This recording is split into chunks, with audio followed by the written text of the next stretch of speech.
नमस्कार दोस्तों, कैसे हैं आप सभी लोग। अभी आपने हाल में ही सुना होगा कि मोहाली के न्यू चंडीगढ़ में एक बासेपुर गांव में एक्सिस बैंक है, जहां पे वहां के ब्रांच मैनेजर ने करोड़ों की ठगी करके भाग गया है। तो दोस्तों, जैसा आप सभी जानते हैं, कोई भी चीज़ है वो ट्रस्ट से चलता है और बैंक में जो है ट्रस्ट एक बहुत बड़ी चीज़ है, जहाँ पे जो कस्टमर्स हैं अपने करोड़ों रुपए जो है एक सेफ हैंड में रखते हैं कि ये बैंक का विश्वास है कि उनके पैसे जो हैं सेफ रहेंगे। लेकिन दोस्तों, यहाँ पे जो है ब्रांच मैनेजर ने उनके विश्वास को तोड़ा और करीब 50 करोड़, जो अभी तक न्यूज़ आ रही है कि करीब 50 करोड़ तक वो रुपए लेके भाग चुका है।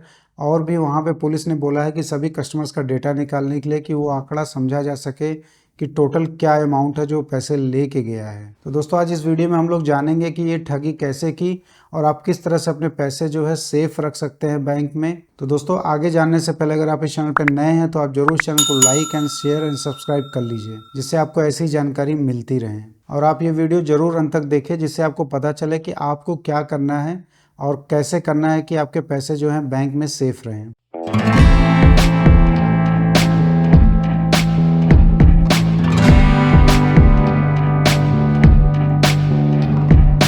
दोस्तों, ये घटना जो है मोहाली के न्यू चंडीगढ़ में बासेपुर एक गांव में जो एक्सिस बैंक खोला गया है, वहां की ये घटना है।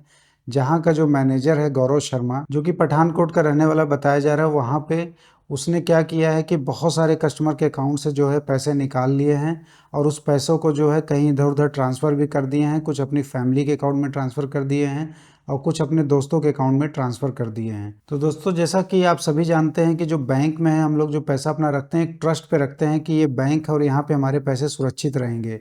लेकिन वो पैसे वहाँ भी सुरक्षित नहीं रहते और वहाँ से जो बैंक मैनेजर है वहाँ के पैसे जो है निकाल लेता है। तो दोस्तों, सबसे पहले हम ये जानेंगे कि उन्होंने वे पैसे कैसे निकाले, जिससे कि आप भी अलर्ट रहिए कि आपके अकाउंट से कोई पैसे नहीं निकाल पाए। तो इनका जो मोडस ऑपरेंडी था उस ब्रांच मैनेजर का, वो ये था कि सबसे पहले वो जो है किसी भी जो अकाउंट होल्डर था उनके पासबुक को प्रिंट नहीं कर रहा था। वो 5 महीने से वहाँ पे कोई भी पासबुक प्रिंटिंग नहीं हो रही थी या किसी को स्टेटमेंट नहीं मिल रहा था।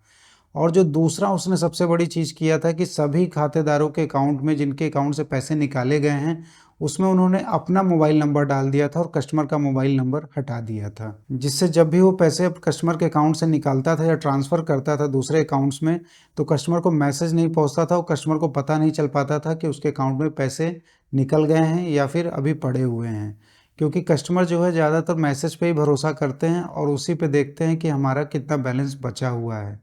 अगर पैसे निकालते हैं तो उनको पता चलता है कि पैसे जो हैं अकाउंट से निकल गए हैं, और अगर मैसेज नहीं आता तो उनको लगता है कि अकाउंट में पैसे जो हैं अभी हैं। तो उन्होंने सबसे पहले क्या किया कि जिस कस्टमर के अकाउंट से पैसे निकालने थे वहाँ पे कस्टमर का मोबाइल नंबर हटा के उन्होंने अपना मोबाइल नंबर डाल दिया, जिससे कि कस्टमर को भनक तक भी न लगे कि उसके अकाउंट में पैसे हैं या नहीं। और जब कस्टमर ब्रांच को आता था और पूछता था कि मेरा बैलेंस क्या है या फिर पासबुक प्रिंट करने की कोशिश करता था, तो वहाँ पासबुक प्रिंटिंग मशीन ख़राब बता दी जाती थी। और तीसरा जो तरीका था वो ये तरीका था कि वो कस्टमर जब कभी कोई चेक लेके आता था या विड्रॉल फॉर्म पे वो ब्रांच से पैसे निकालने की कोशिश करता था, तो वहाँ पे वो क्या करते थे कि उस कस्टमर को बोल देते थे कि आपका जो है ये चेक पे साइन गलत है या विड्रॉल फॉर्म पे आपका साइन गलत है, और उनसे जो है दूसरा चेक देने की बात करते थे या दूसरा विड्रॉल फॉर्म देने की बात करते थे। और जब कस्टमर दूसरा चेक या विड्रॉल फॉर्म देते थे तो वो पहला जो पुराना चेक या विड्रॉल फॉर्म दिए रहते थे उसको वो वापस नहीं करते थे और कस्टमर भी उनसे वो चेक या विड्रॉल फॉर्म वापस नहीं लेते थे, और इन्हीं विड्रॉल फॉर्म और चेक का वो इस्तेमाल करके अकाउंट से पैसे ट्रांसफर किए या तो कैश में निकाल लिए। तो दोस्तों, यहाँ पे कस्टमर का एक बहुत बड़ा ट्रस्ट था मैनेजर के ऊपर, जो उस मैनेजर ने तोड़ दिया, और कस्टमर को भी यहाँ पे अलर्ट रहने की ज़रूरत थी। तो दोस्तों, मैं आपको बताता हूँ 2-3 चीज़ें जो कि आप हमेशा ध्यान रखिए, और अगर आप ब्रांच जाते हैं तो इन चीज़ों का ध्यान रखिए और इन इजी स्टेप्स को फॉलो करके आप अपने पैसे बैंक में जो है सेफ रख सकते हैं। वो क्या स्टेप्स है ये जानने से पहले बता दूं कि इस केस का खुलासा कैसे हुआ। जब एक जो कस्टमर था वो दूसरे किसी ब्रांच में चला गया और वहां से अपना स्टेटमेंट निकलवाया, तो उसको पता चला उसके अकाउंट में पैसे ही नहीं है। तो इसके बाद इस सारी जो चीज़ें हैं इनके खुलासा हुआ और बैंक मैनेजर जो है भाग गया। वो उसके बाद से उसका फ़ोन भी स्विच ऑफ है और कहाँ है किसी को नहीं पता है। तो दोस्तों, ये जानते हैं कि वो क्या स्टेप्स है जो आपको लेने चाहिए।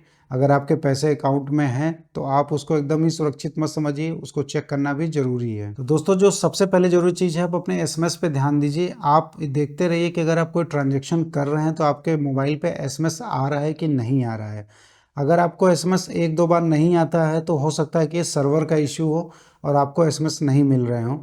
तो आप क्या कर सकते हैं कि आप बैलेंस इंक्वायरी नंबर जो होता है बैंक का, आप वो जेन्युइन जो बैलेंस इंक्वायरी नंबर है अपने ब्रांच से ले लीजिए। आप कहीं गूगल पे सर्च मत करिए, और वो नंबर लेके आप कॉल करके आपको एक एसएमएस आ जाएगा जिससे आपका बैलेंस पता चल जाएगा अकाउंट में क्या है। अगर इसके बाद भी आपका बैलेंस नहीं आता है तो आप ब्रांच जाइए और ब्रांच जाके विजिट करिए और अपने अकाउंट का जो है बैलेंस पता करिए। इसके बाद जो दूसरी सबसे ज़रूरी चीज़ है दोस्तों, अपने पासबुक को रेगुलर अपडेट करिए। और अगर आप करंट अकाउंट स्टेटमेंट होल्डर हैं तो आप अपना स्टेटमेंट भी ना लेना भूलें। और अगर आपका पासबुक अगर अपडेट नहीं होता, किसी कारण से मशीन ख़राब है या उसको बनने में टाइम लग रहा है, तो आप किसी दूसरे ब्रांच भी विज़िट कर सकते हैं, वो फ्री ऑफ कॉस्ट है। और दूसरा ब्रांच जो है आपको पासबुक प्रिंट करने से मना नहीं कर सकता है, उनको सभी ब्रांचेस के कस्टमर के पासबुक प्रिंट करने होते हैं।